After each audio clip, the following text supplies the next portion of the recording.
Hello everybody, welcome back to Tyrion Cuthbert, Attorney of the Arcane. My name is Robin, I'm from Spellbinder, and Eugene is Eugene.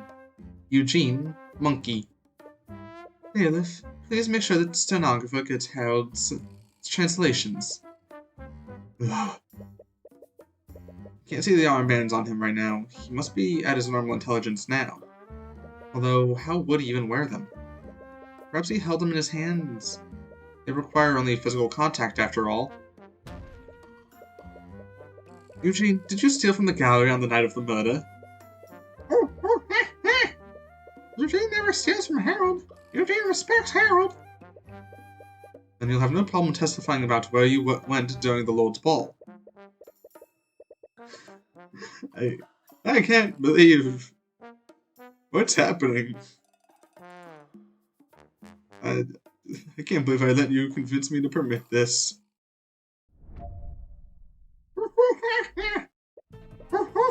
Eugene looks for a new house. Eugene look for a new place to play. Eugene also looks for spiders. Spiders, yum yum. You think Eugene steals armies of intellect? Eugene never steals from Harold. Harold, friend. Eugene was Harold's friend. Keep strong together. Wow, you did it, Cuthbert. You blew this case wide open. Ugh. Is this really gonna help us? Look, just let me cook. Can I trust you? That sentence sounds like it turned into a question at the end.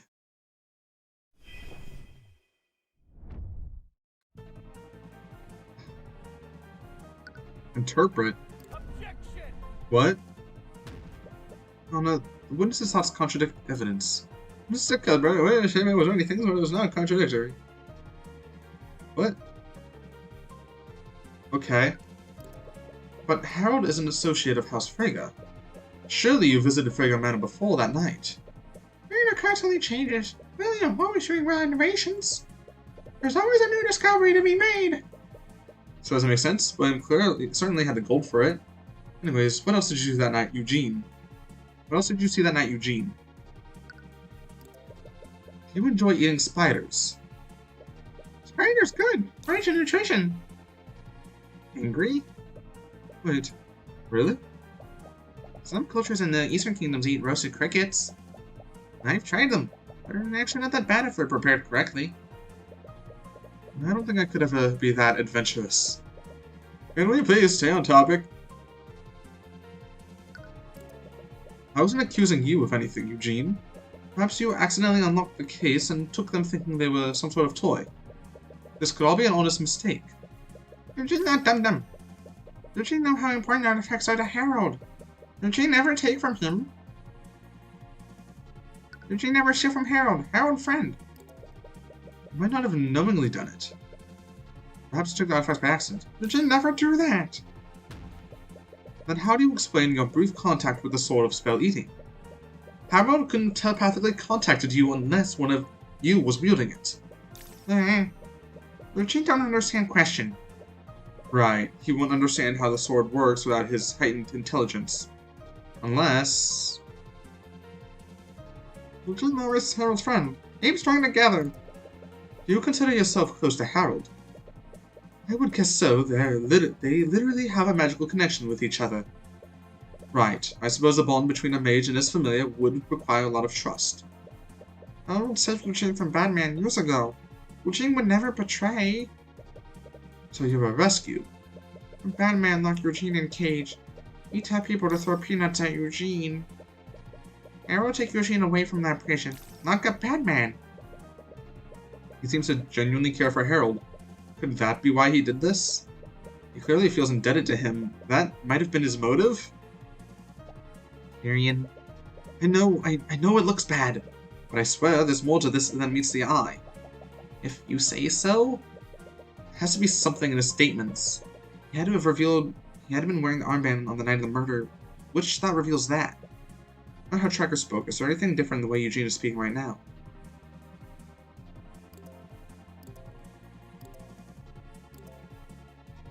Keep strong together. Is it the fact that he knows what they're called? Wait a minute. Eugene, I asked you before if you stole anything from Harold's gallery. Eugene, no. Eugene would never steal from Harold. Cuthbert, don't waste our time by having him repeat that statement. That's the thing, Mr. Morrell. That's not the same statement he made in his testimony. I asked the witness if he stole an artifact from the gallery. I never mentioned the armbands of intellect. What are you talking about now?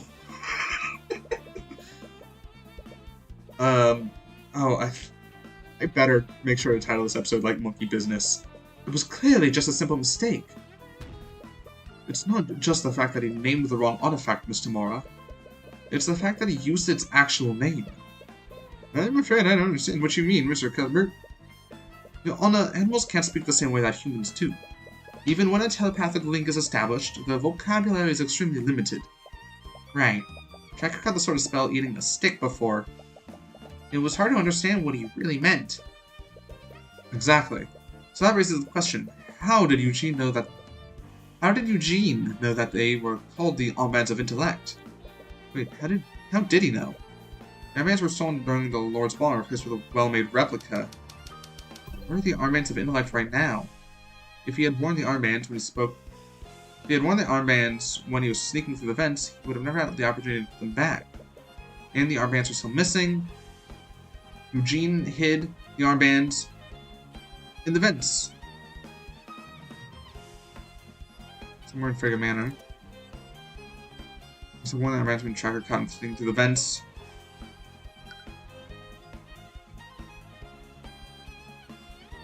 Eugene is wearing the armbands at this moment? It can't be. Is he really?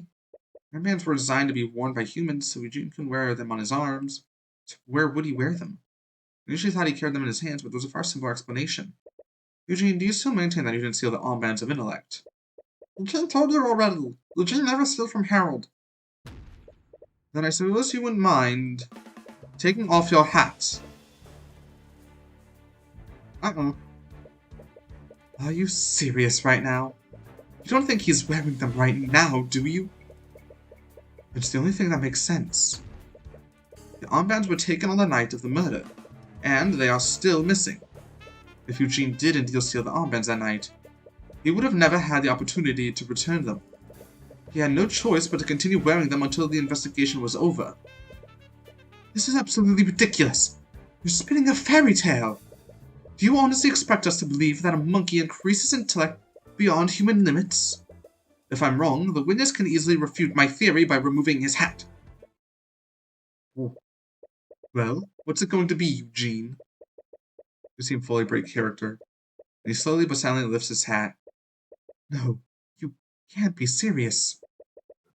Everyone can see it plainly. He's wearing the armbands like a crown around his tiny head. From out of his hat, you see him pull out something else. Well done, Mr. Cuthbert. Well done, Mr. Cuthbert. I shouldn't have underestimated you. You... Serious? This is probably a blessing in disguise. I don't think I could bear debasing myself any longer. Objection! Objection, Your Honor. On what grounds, Mr. Mora? On what grounds? Everything about this situation is objectionable. It's downright absurd. Is he seriously Beatrice's accomplice? But, Mr. Mora, we again tonight in front of us. I was not ready for today. How's he even talking right now? Scholars believe that humans and apes evolved from a common ancestor. Perhaps all apes can speak the common language under the right circumstances. Evolved, please. I have observed your society. I think calling humanity evolved as being quite generous. This can't be happening. Well, are you all done gawking at me like a bunch of simpletons? Simpletons? Wait a minute. It's quite difficult to separate myths from actual historical accounts. Right, I remember encountering a similar problem at the Imperial Academy. You must be quite dedicated to your studies. You have the simpleton in the Imperial Academy. For any reason, I can't be helped. Oh, we were reading his thoughts. Every insulting thought that you've sent that you've seen from Harold, they weren't Harold's thoughts at all. They were Eugene's thoughts. He's been wearing the armband since you first met. But I just don't understand. Why would you even take the armband in the first place? I'll admit that the Lord's Ball was one of many occasions. The first time I touched them was due to sheer chance. You put them on by accident? My other self was enamored by its glittering sheen. I merely wanted to touch them, but when I first held them in my hands, I experienced a sense of clarity that I'd never felt before. I was afraid of what I experienced, so I left them alone. But as I returned to my primitive lifestyle, I couldn't stop thinking about what I felt that day. You were hooked. I wouldn't quite phrase it like that, but I suppose you're not wrong. I already knew the password to Harold's vault, so I'd come in from time to time and indulge in the armband's power. But the more time I spent with my awakened intellect, the more I craved its power when I had to put them away. And that's when you made the replica. While no one was watching, I devised a plan to discreetly take the armbands. Harold would eventually discover that they were stolen, but he would have concluded that a noble from the Lord's Ball took them, because of the pressure that he was receiving from the crown. I'm not proud of what I've done, but I've never expected things to reach this point. I didn't expect someone to steal the sword of spell eating as well, and I certainly didn't expect a murder to happen that night. So you still maintain that you're innocent? Of course I do. I stole the armbands, but I did not murder William Frege, nor did I take the sword of spell eating. Woohoo! Allow me to elaborate. I'll admit, I took the armbands and replaced them with a replica, but I was not the crook who stole the sword of spell eating. The thefts were completely different from one another. The display case for the swords was completely shattered. I spotted the sword when I was exploring the manor. It was lying in the middle of a hallway. I wondered why such an important artifact would be lying there, so I took a closer look to inspect it. That's when I heard Harold call out to me telepathically. The sword must have protected me and Harold from the anti-magic field. I wanted to take the sword and return it, but a wild dog chased me away from the scene. He has a point. He didn't need to shatter the display case of the sword. Yes, we already knew the passwords. But Tracker said that Eugene was the one who dropped the sword. Furthermore, he escaped into the air vent and that led into William's study. His actions that night were definitely not as innocent as his testimony implies. He must have lied somewhere. Alright. Not the crook who stole the sword of spell eating. The display case for the sword was completely shattered. That's true. Spotted this one when I was exploring the manor. It was lying in the middle of a hallway. Wondered why such an important artifact would be lying there.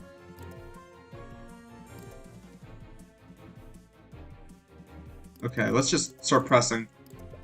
You stole the armbands by using Harold's spoken password. Am I correct?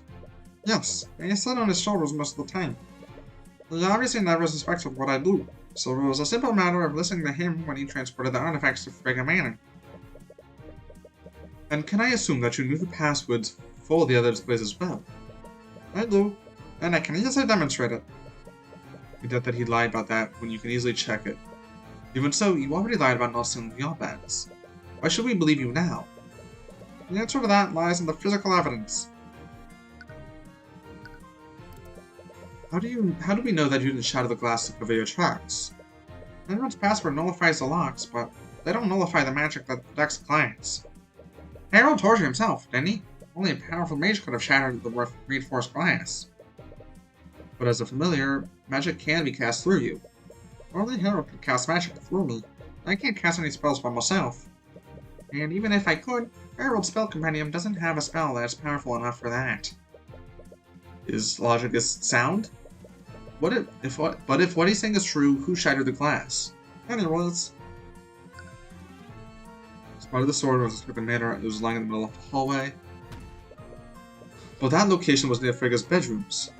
Don't tell me that you... What did you take me for? I know what a bedroom looks like, and I never entered one uninvited. Why were you there in the first place?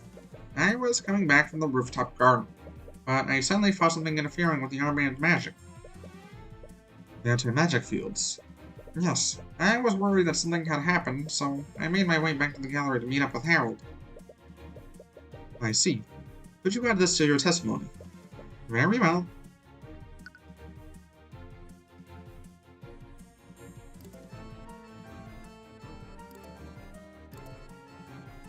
Spotted the sword when I was heading the rooftop garden.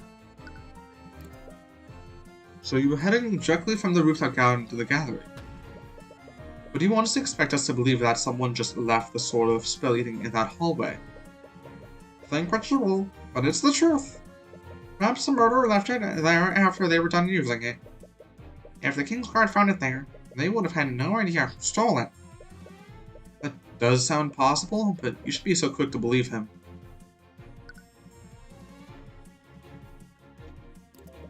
And that's when you made contact with it? Yes, I was quite surprised too. At the time, the magic of the armband was being nullified. But when I picked up the sword, my intelligence finally returned. That's how I knew that I was holding the sword of spell eating. Was this the first time he tried to contact you this night? No, he had telepathically messaged me earlier that night. But I was so absorbed in my exploration that I ignored him. He was absorbed in exploration? That really caused him to ignore a call from Harold. I wanted to take this one and return it. Didn't you have enough time to grab the sword? You were holding it after all. I'm not proud to admit it, but my survival instincts took over. At that point, I was more concerned about escaping that wild animal. Makes sense.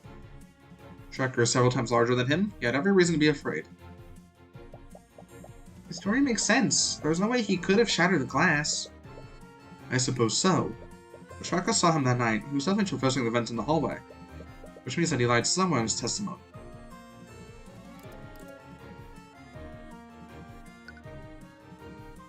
Alright, let's look at him.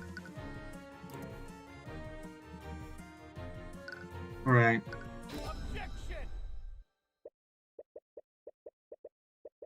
Eugene, I'm sure you're well aware of this, but the best way to lie is to hide a false detail within many truths. What are you trying to insinuate, Mr. Cuthbert?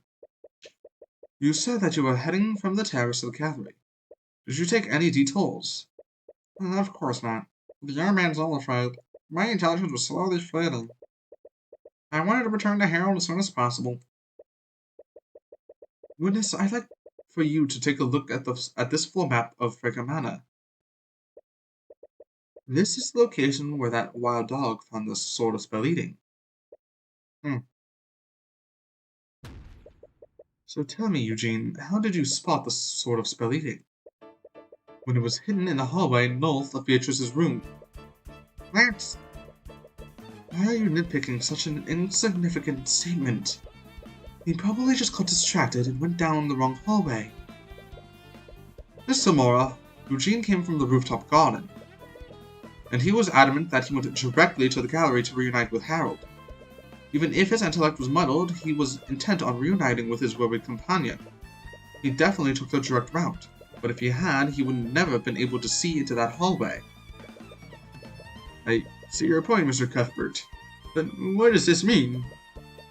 It means that the witness lied about where he was before he discovered the sword of spell eating.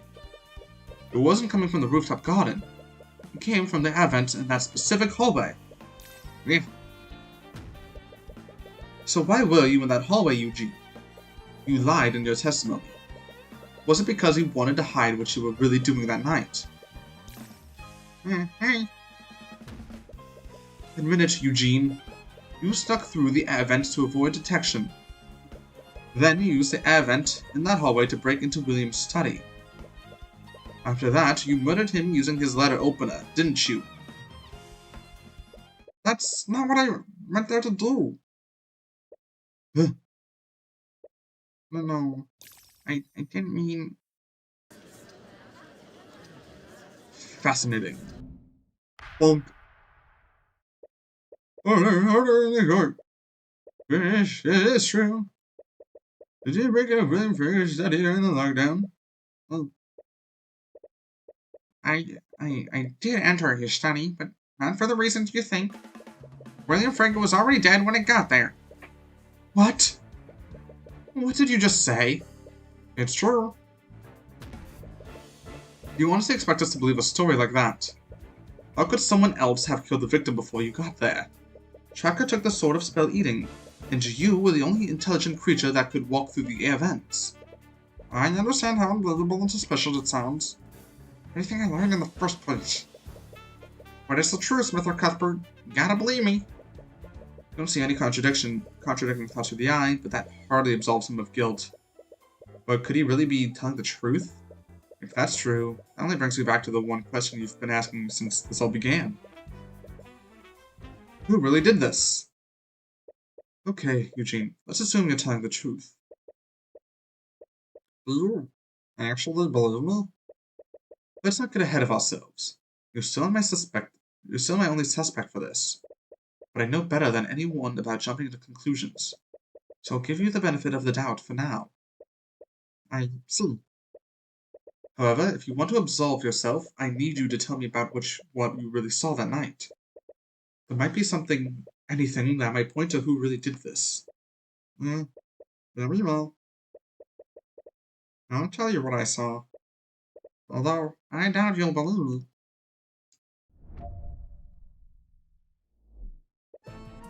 I discreetly made my way to that hallway through another air vent. I exited that air vent in that hallway and tried to leap to the other side. I'm not sure if it was my waning intelligence or my desperation, but I collided with something that I didn't see. I fell to the ground and found the sword of spell eating laying next to me. I wanted to retrieve the sword, but then one of the dogs forced me to retreat. After that, I continued to make my way to the study. And that's when I found William Freya. He was down on the floor and lying in a pool of blood. And, as if I were blessed by the Sky Lord himself, I found the will that he was drafting, so I destroyed it.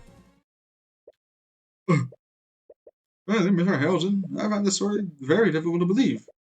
I assumed as much, but you know what they say. Truth is stranger than fiction. Isn't it more likely that you murdered the victim? You're clearly trying to cover up what you did by saying that he was already dead. Ugh. Honestly, I don't really know what to think. Is he really telling the truth? Alright, I want to press that last thing first. So you were the one who took the will. I've been trying to find it. What did it say? Well, it was pressed for time, so I didn't read the entire document. But I found an order to his executor that I found the House and Hall of History. Since he went out of his way to specify that on the current copy, I concluded that his former will didn't have this addendum. So you could save Howard's museum by making sure it never got submitted for the probate. Anyways, do you have the will with you? My apologies. I crumpled up the will into a ball and ate it. I then left the room before my intelligence was completely gone. Ugh. We were really hoping to see William follow through on his threat to disinherit Beatrice. I said the line so wrong. He seems to be telling the truth this time. I agree, but we need to be sure. Okay. But why were you there in the first place? It all began when me and Frigga got into an argument with Harold. That cur wanted to defend the prestigious house in the Hall of History. I knew a man like William probably had many secrets, so I went to raise a plan to break into his study and find something that I could use to blackmail him. As you know, there is a small air vent in the hallway, and it connected to William's study on the ground floor. I wasn't aware that William was planning to stay in his study all night, so I thought I could look through his documents without anyone seeing me. I guess it does make sense. Is he really telling the truth? What happened when you tried to leap to the other air vent, Eugene? I thought monkeys were extremely dexterous. Are you just clumsy? I have impeccable dexterity. Sounds like you struck a nerve there. Well, it must have been muddled from losing the man's magic. Fell to the ground, found the sword of spell eating. How did you know the sword of spell eating? When I held it in my hands, I felt my intelligence return. But I also heard Harold calling out to me telepathically. He was clearly growing worried, so I knew I needed to move quickly. When I retrieved the sword... Did this wild dog have a white coat of fur? He did. Are you acquainted with him? Something like that. Well, next time you meet him, tell him that I don't appreciate being called a rat. I am a proud orangutan. You can understand him. I've picked up a little of the canine language throughout my life. I'm also fluent in squirrel and pigeon. I can also speak owl, but I admit it's barely conversational. As much as you want to test the validity of those claims, they're not relevant to the case. What happened when you entered the study? I wanted to retrieve the sword, and after that I continued to make my way to the study?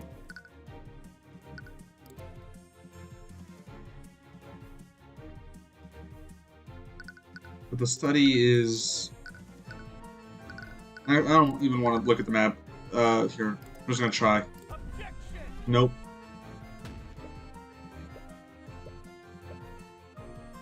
Sorry. It seems awfully convenient that he was murdered before you arrived. I know how it makes you, but I'm telling you the truth. And do you have any explanation for how the assailant broke into the study without the sword? I, unfortunately, do not. Please, it's obvious your testimony doesn't match up with the evidence. Whoever did this either entered through the vent or they used the sword to nullify the lock. And your own testimony states that the sword was abandoned in that hallway. Doesn't match up with what you thought happened, but does it really contradict the evidence you have? Anyways, what did you do when you discovered the body? Well, there was only a matter of time before someone discovered the body, so I quickly searched the room for something I could use. Into any direct contradictions? Should you press him more? But what if he's telling the truth? If Eugene did do this, your next course of action is clear. Although that still wouldn't explain how Beatrice fits into this. I recall something that Tracker said to you. Tracker, you said you had a smell to see what the rat was? And when he dropped the stick, you were finally able to see him.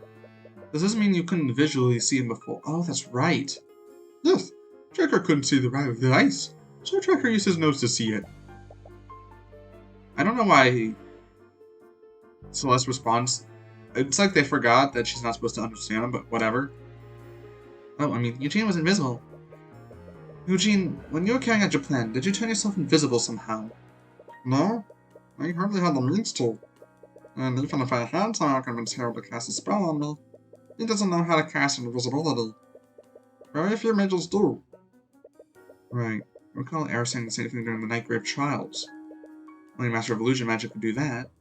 That's how you first thought Beatrice was involved. But if Eugene is truly innocent, did she somehow turn someone else invisible? If that's true, you're back right where you started again. Oh, think through this. Eugene's testimony fills in a blank that's been missing. I fell to the ground and found the sword of spell eating lying next to me. How did you know it was the sword of spell eating? When I held it in my hand, I felt intelligence return. But I also heard Harold calling out to me telepathically. He was clearly growing worried, so I knew I needed to move quickly. I wanted to retrieve the sword, but now no time for me to retreat. After that, I continued my way to the study. And what happens when you cross-reference that Tracker's testimony? Cross-reference that with Tracker's testimony? That's when Tracker smelled flying rat. Tracker could smell where Rat was, so Tracker barked at him. Tracker must have scared Rat, because he fell onto the floor and dropped his stick.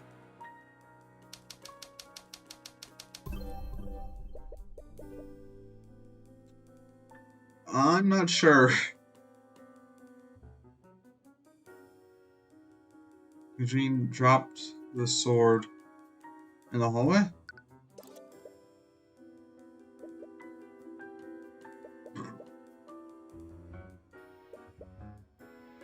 There's a commonality between them.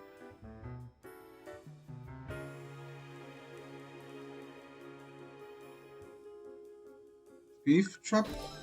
The thief dropped the sword in that hallway. But how does that make sense? Did they hide the sword there like you originally thought? No, the hallway was close to the gallery. There were plenty of better places to hide the sword.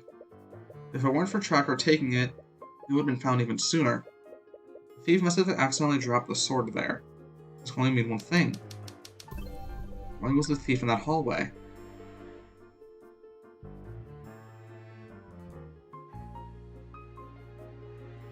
Was walking through the hallway.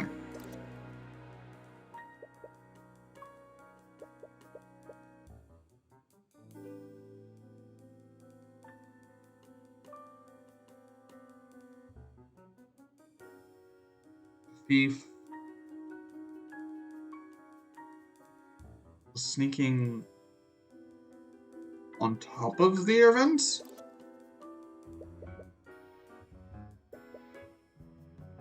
Another question for that specific location.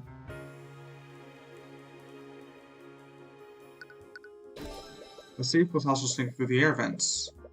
Okay. The only reason why they would be there, why the thief was as small as Eugene, would have been another familiar? If so, why didn't Eugene notice them? Wait. I'm not sure if it was my willing intelligence or my disposition, but I collided with something that I didn't see. Collided with something he didn't see. In other words, it was something that was invisible to him. As a master of illusion magic, Beatrice is one of the few people at the ball that could cast invisibility. Beatrice would never trust anyone enough to work together like this. But she's completely blind. She wouldn't have much of a choice. Even so, she's not the type of person to trust her accomplice to stay quiet. She'd find a way to carry out her plan herself, and she'd only employ someone else if she had full control of them. Have you been approaching the situation correctly the entire time? Through the eye, you knew that Beatrice was involved somehow, but you couldn't assume that she was but you just assumed that she was one part of one larger plot. Breaking the glass and the casting of invisibility. These were the elements that you knew she was involved with, but it never really fit together. Not unless she was the one pulling the strings the entire time. And there's only one way she could be in control the entire time. Okay, so she does have a familiar.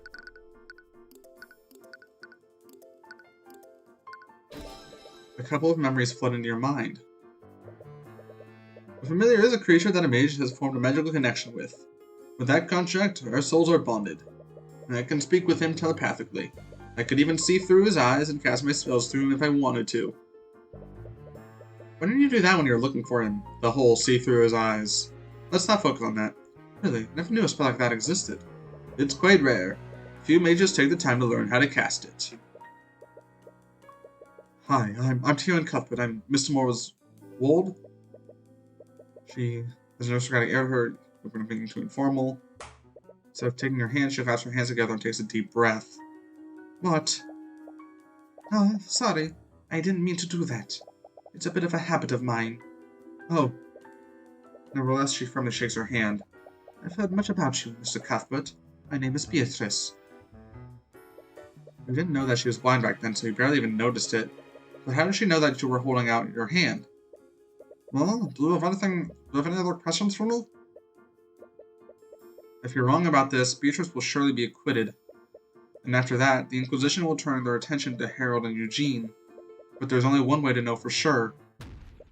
Your Honor, the prosecution has no further questions for the current witness. He is dismissed. What? I'll see? You have something else planned, don't you? Yes, and I actually need your help. Really? You tell me about your plan. Really? I feel like you're making some big assumptions there. Wouldn't the Inquisition check for something like that? I know, it's the best play we have. Do you remember what Steelwind said yesterday? But the moment the gods saw the body, one of them cast Detect Magic. With that spell, they would have seen any invisible people hiding in this room. Wait, you can use Detect Magic like that? Of course. It's standard procedure. Like all spells, invisibility leaves traces of magic on the person it's cast on. So mages can use Detect Magic as a way to see through invisibility. If everything goes the way I think it will, you'll be able to confirm its location. Once you do that, you just need to reveal it to everyone. Alright, I'll follow your lead then. Mr. Cuthbert, how do we proceed? Your previous witness brought about more revelations than I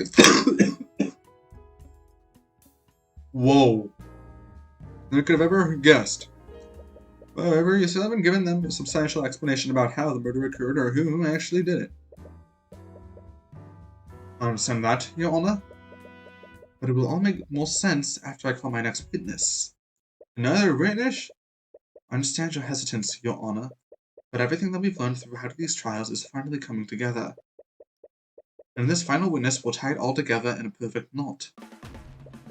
Your Honor, the prosecution calls Beatrice Frege to the stand. Seriously, Cuthbert, you went to all this trouble just to end up calling my client to the stand. You and your client have the right to refuse, Mr. Mora. But I wonder how that will reflect on your client's character. Doesn't really matter. She's already standing here with Mr. Mora. You can carry out your plan regardless of what she decides to do. But it will have much more impact if you can bait her into lying on the stand.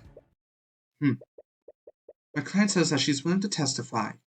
However, we would like to propose a short recess. With these new developments, I'm sure you can understand that we have much to discuss. I see no reason not to grant the defense request. Is this really okay? If we give them time to prep, they might realize what we're doing. I don't think we have anything to worry about. We've been building a psychological profile of Beatrice since the case began. Try to read her expression and emotions, even with the Eye of Horus. She keeps herself guarded and keeps her true intentions unknown. She's powerful, more powerful than her father ever cared to admit. Despite this, he tried to control her and put her inside a cage. But Beatrice Frege would never live in a cage. She wanted freedom and control, and she would do whatever it took to get it. You're sure the accident that blinded her didn't help things. When everything was said and done, she abandoned everything. Her wealth, her status, her family. She could have waited. She could have gritted her teeth until it was her turn to lead House Frege.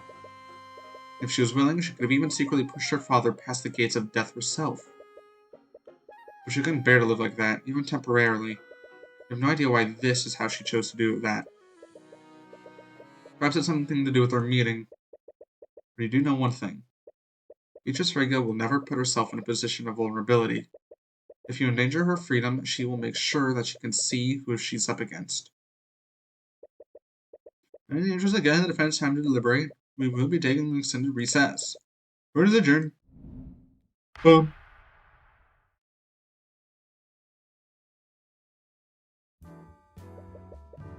As you're exiting the courtroom, you send Celeste to do some reconnaissance. Should be similar to when she scanned Valentina during the Night Griff trial. Tyrion, Celeste, were you able to see it? Yes, it's definitely there, and it sits on her shoulder most of the time. So she keeps it close to her. That's good to know. It looks kind of weird though. I've never used detect magic like this before. We doubt that someone like her would choose a conventional animal, especially for something like this. Cuthbert? Mr. Mora?